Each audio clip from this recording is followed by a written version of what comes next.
Yo, what's good with it? It's your boy, Simon Phoenix. This is Shots Fired Podcast. What up? What up? What up?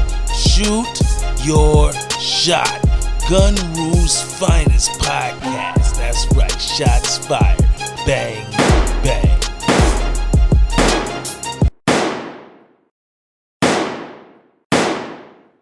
Yo, what's good with it? It's your boy, Simon Phoenix, Shots Fired Podcast, your host of the Sunday Night Rant. Still on my interview.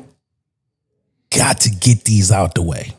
So I've been interviewing P.G.E.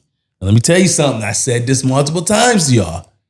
It is seeming to be a lot of them. I mean, damn, we done had foes. We done had the almighty Damo. Hey, shout out Damo. You know what I'm saying?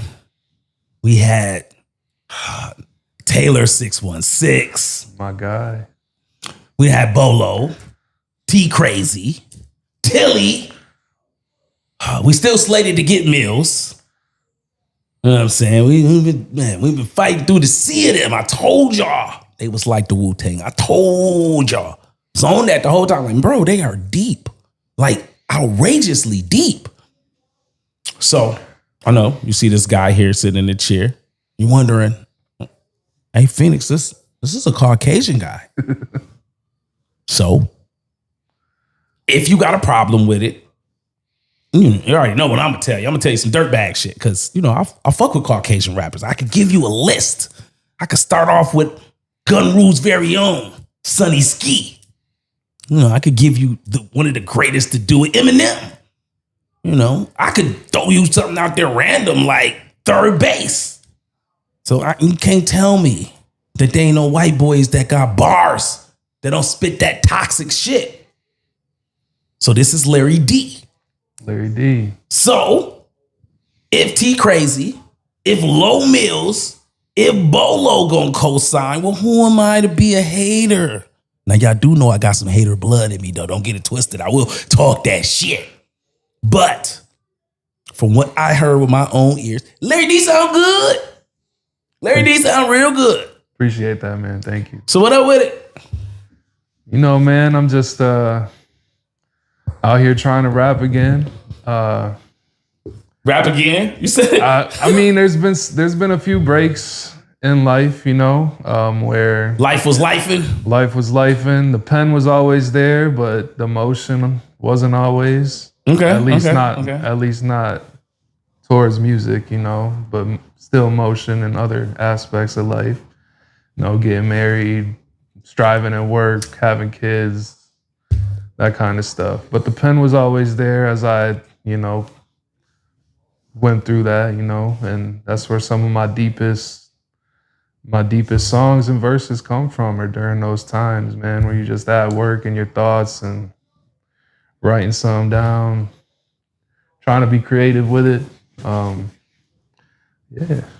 Okay. All right. Well, let me ask you the question. Where you from? Yes, sir. You from this city? I'm from this city. I mean, I was raised in Wyoming, which is right outside of Grand Rapids. This city. Nobody. We claim Grand Rapids. Look, nobody in Grand Rapids, outside of Grand Rapids, is gonna let you be like, I'm from Wyoming.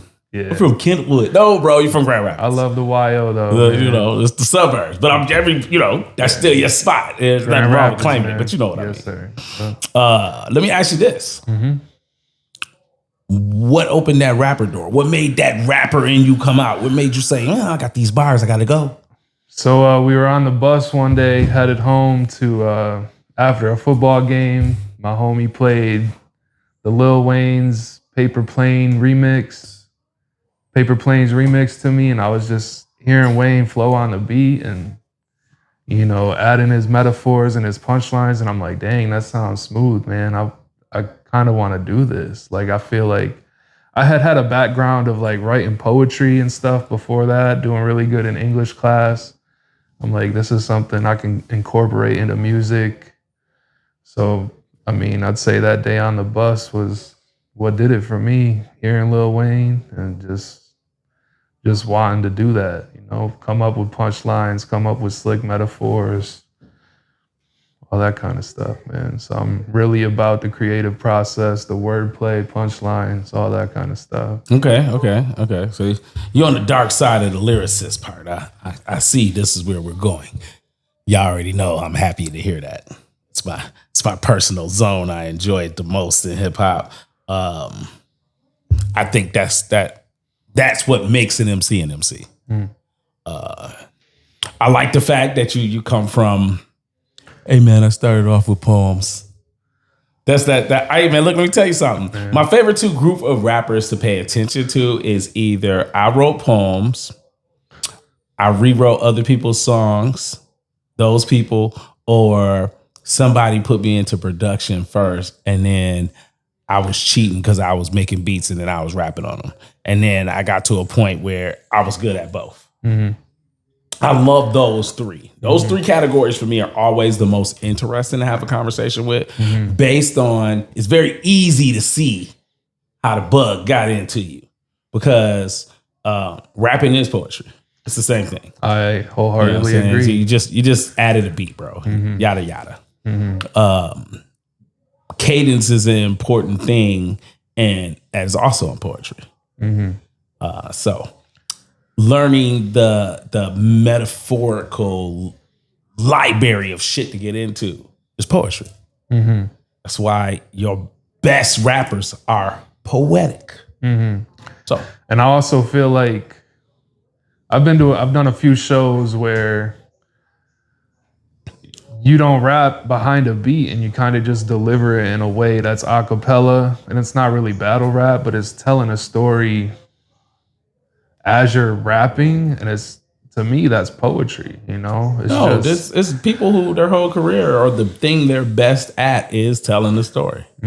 Whether you talk about a Scarface, a lot of people would argue Ice Cube, a lot of people would throw Big in there. I would even throw an Eminem in there. Dudes who can really paint you a picture where you can hear it, you can see it, damn near can taste what they're talking about. So again, all poetic. My next question for you is, I asked this of everybody in your crew because I ain't shit. Outside of yourself, who is your favorite P.G.E member?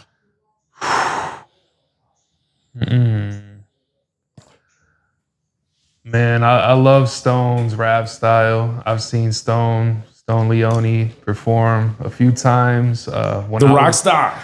When I was coming back up into the scene here in GR, I hit a couple shows with him early on, and just the way he got on there and delivered and told those stories, you know, that's why I rock with Stone.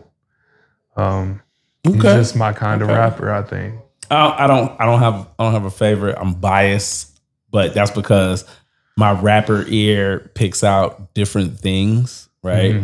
So I've been telling people for probably about the last 4 months, I like Low Mills based on Low always say some outrageous shit. He's Mr. I'ma shock the shit out you. Yeah, you know what I'm saying? That's true. The Mr. Tendernism line, chef's kiss. I love T Crazy's energy. To me, T Crazy has the perfect energy as an artist. He give me, I want to jump around, I want to spit that shit, I want to get that shit. Then he hit you with his little dance. I love all of that, right? Tilly is my favorite, like, based off player shit. Tilly bring out my pimp in me. You know what I'm saying? That's my guy. Tilly bring out the pimp in me. Bolo is another energy guy, but I like Bolo because Bolo everywhere. Like, Bolo will sing on like 6 hooks and then bar the fuck out you. And you'll be like, I thought this was T-Pain in y'all group, but okay. T-Pain is great. Hey man, that's not an insult. It's not an insult. It seems like one though. You know what I'm saying? Like, in reality, it seems like one, but it's not an insult, because T-Pain is probably one of the most talented hip hop artists ever to breathe. True. You can rap too. You can rap. You can actually sing. You're a master at auto tunes, right? Like, His list of how good he really is ridiculous when you take a step back. You take him outside of the idea, like T-Pain just made catchy hooks. Like that's how we feel. T-Pain made catchy hooks. When you take a step back, T-Pain pen game is nasty work. Mm-hmm. So I feel like Bolo embodies that in a lot of ways. And I was thinking about it the other night. I was like, if I tell him this, he gonna take it offensively. But I really do feel like he got T-Pain energy. He's so multifaceted. He does everything very, very well. Enough glazing. I don't like being nice to all y'all like that. Back to you, Larry D. Where do you think you are where do you think you fit in P.G.E? Let me ask that, because I've never asked anybody that, right? Everybody's like, kind of how I just explained, everybody's kind of got a lane. Mm-hmm. Where do you see your lane in that? That's a great question, because honestly, it's something I've been trying to figure out myself. You know, I've just started having like motion for myself. Now to try to have that motion with a group is, I don't want to say challenging, but it's, where do I separate the two, right? I keep having motion for myself, working on my albums and my stuff, but then we got the P.G.E group, albums, mixtapes and stuff like that. Where do I fit into this, right? And when Bolo first reached out to me about it, I first met Bolo at a rap competition to earn a spot in the Push City Cypher here in Grand Rapids. Okay. And shout out to everybody over there that did that. Lady Ace, Ruben. Ruben's been doing his thing, moving through the through the city. He's been doing his thing. And then Ace Boogie's been burning it down. You know what I'm saying? Man. Very proud of her. Got to get her in the seat too soon. Mm-hmm. Okay, so it was a lot of you was in a room with fire. You know what I'm saying? Like the building was thick. And that night I was coming in, you know, the opportunity came to get a spot in the Cypher, and that was something I had always wanted to do amongst my peers here in Grand Rapids. But at that time, I wasn't really actively working towards music. So I was like, how am I gonna go and win this?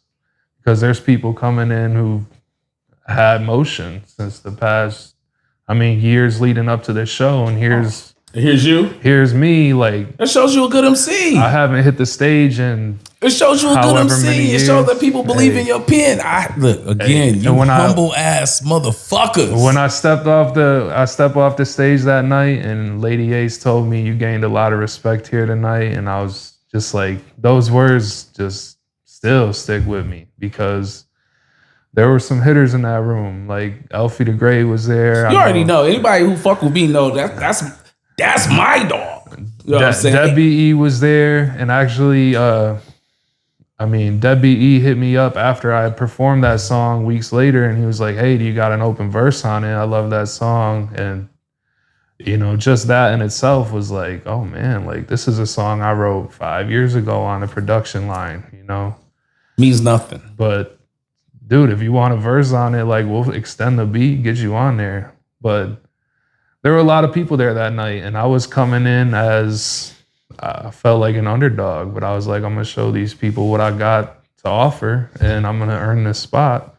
And I told Ace before I hopped on the stage, I was like, I'm here to win it, because lyrically, like I know what I bring to the table in that aspect. And a rap competition, I know what I'm listening for. I'm listening for bars, punchlines, metaphors, tell a story kind of stuff. And that's my first time. I don't know if I shook his hand or anything, but that was my first time being in the same room with Bolo. Then we shared the stage for the Push the City Cypher at Midtown there at Studio Park. And I think he's just seen the motion I've had since then. He hit me up out of the blue one day and said, hey, you want to come over and talk about being in P.G.E? We talked about it, and he said, I got your back, you know, like he supports me, he supports my artistry. And I was like, dude, I need the support. Like, I'm here, I'm trying to find my lane, and I appreciate anybody that supports me, and I'm gonna try to give that back to you. You know, support you the same way you're supporting me. And I was talking to the group the other day, and I had mentioned like being one of the newer members of P.G.E and trying to figure out where I fit in at. And a comment came up where like they were all talking their shit. Those group chats, man, I can't keep up with all they be saying in there. Outrageous. You ain't gotta tell me, man. You ain't gotta tell me. But they were talking, and I ended up replying to something. I was like, I've been that guy. They just don't know it yet. And Bolo responded. He's like, that's why we need you, because they don't know it yet. And I was like, okay, well, I'm just here. I'm just going to keep rapping and doing my thing, And, I've been hopping on UV's beats. I just had a feature with UV. UV is Taylor 616. He out here like meth. He got too many damn names. Yep. So I just released a video over a UV beat, and Meal filmed it. So Meal Rostic, also the P.G.E member, filmed the shot. Shout out Meal. That's the song Wrong Way, where I really just barred out over UV's beat and talked a little shit, And then I had a feature with UV on one of his beats called Pivotal, where I did the same thing, And I'm just trying to fit in. I think just being myself, man, bringing what I bring to the table. And I think what that is hard-hitting lyricism, because that's what I do best. Say it with your chest. Stare over there and say it. That's what you said, dude. Stare in that and say it. I don't know. I hear a lot of rappers around here. I just don't really. I can't name many that bar out the way I do, man. And it's just a fact of the matter. There we go. Get outrageous. What? Hey, I'm trying to get everybody out their comfort zone. I guess I gotta pop my shit. You already know, man. Trying to get them out their comfort zone. So look. I think where you fit, right? It's just my personal opinion. Okay. I think that, let's use Wu-Tang metaphors, right? I think your chamber is going to be you as an artist being the guy who is the lyrical backbone of the group. Mm-hmm. I think that's where you live at. I think that you are more classic hip hop I'll than gladly accept that, the rest of the crew, right? Mm-hmm. I think your crew as a whole embodies all of the musical elements of hip hop, right? So you got some rock star guys, you got some party guys, you got some bars, you got some I'll slap taste out your mouth, gangster bangers. You know what I'm saying? You got somebody who is willing to bare their soul like foes. So within that group of chambers, there's so many of you, but each one of you can occupy a different level. And I think that your level, when somebody walk in your space, is catch these bars. Catch these bars, cross your chin real fast. And, from somebody who started off their lyrical identity in that space, I want to tell you that that's not a bad space to be in, bro. Hey, I like being in this space. You know what I'm saying? It's not a bad space at all to be in, bro. Let me ask you this. I asked everybody else in the crew this question. Has to do with y'all performance. What's your favorite place right now? What's your favorite spot y'all done rocked that you was a part of? Okay. Oh man, I got to think back. Man, Park Theater in Holland we did a show there. It was called Get Your Money Showcase, and whoever brought the most people to the venue got a $100 prize at the end. And I work in Zeeland, which is right next to Holland, so I'm promoting the show to my coworkers. They all know that I rap. I'm like, hey, you guys been waiting for me to do a show somewhere nearby in Holland. Like, I need you to come out, help me win this money. And they showed out for me, man. I had sold 20 tickets. They popped out, and I ended up winning that $100 prize. And just, it's a different feeling when you got that many people there to come see you, you know? And I went nuts that day. Oh, bro, it's going to get did. better and better and better. So that was a great experience. Park Theater is just, it's a great venue for sure. I like it there.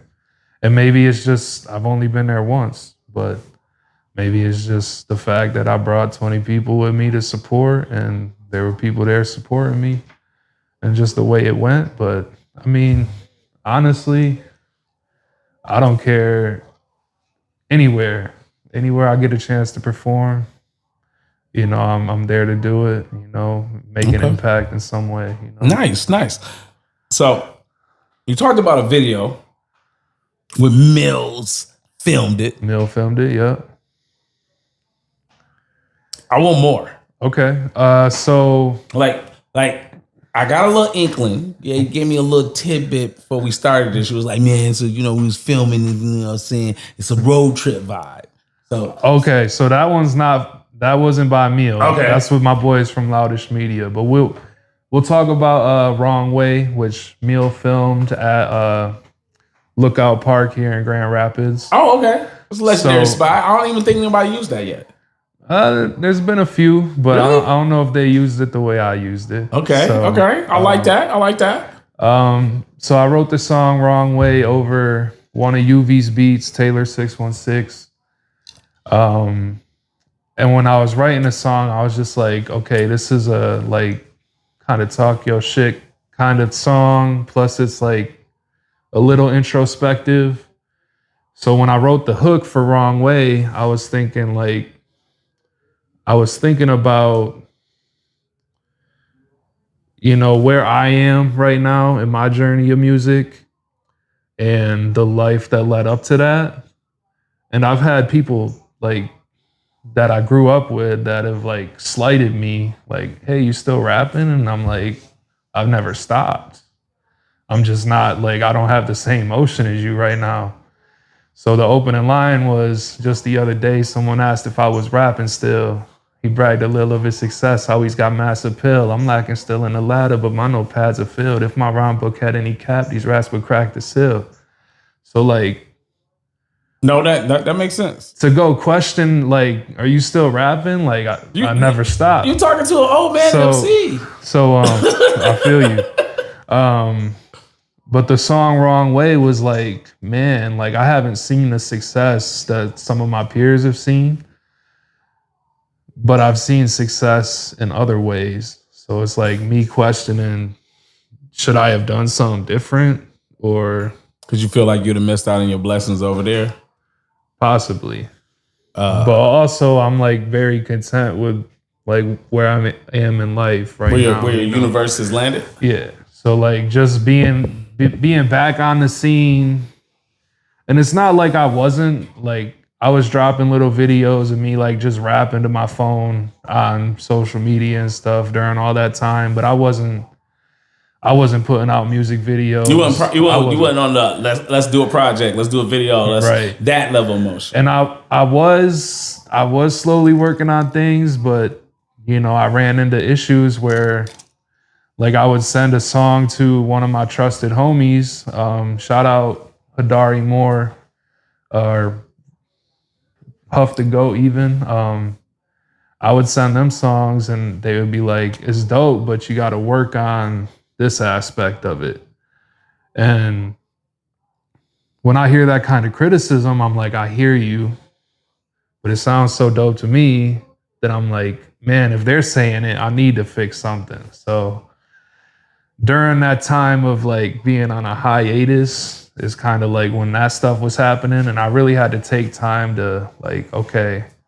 And the big criticism was like, you ain't riding the beat correctly. And I'm like, man, like I think I spent a lot of time writing without a beat that I'm just now trying to match lyrics up to any random beat. And I'm learning that you can't always just do that.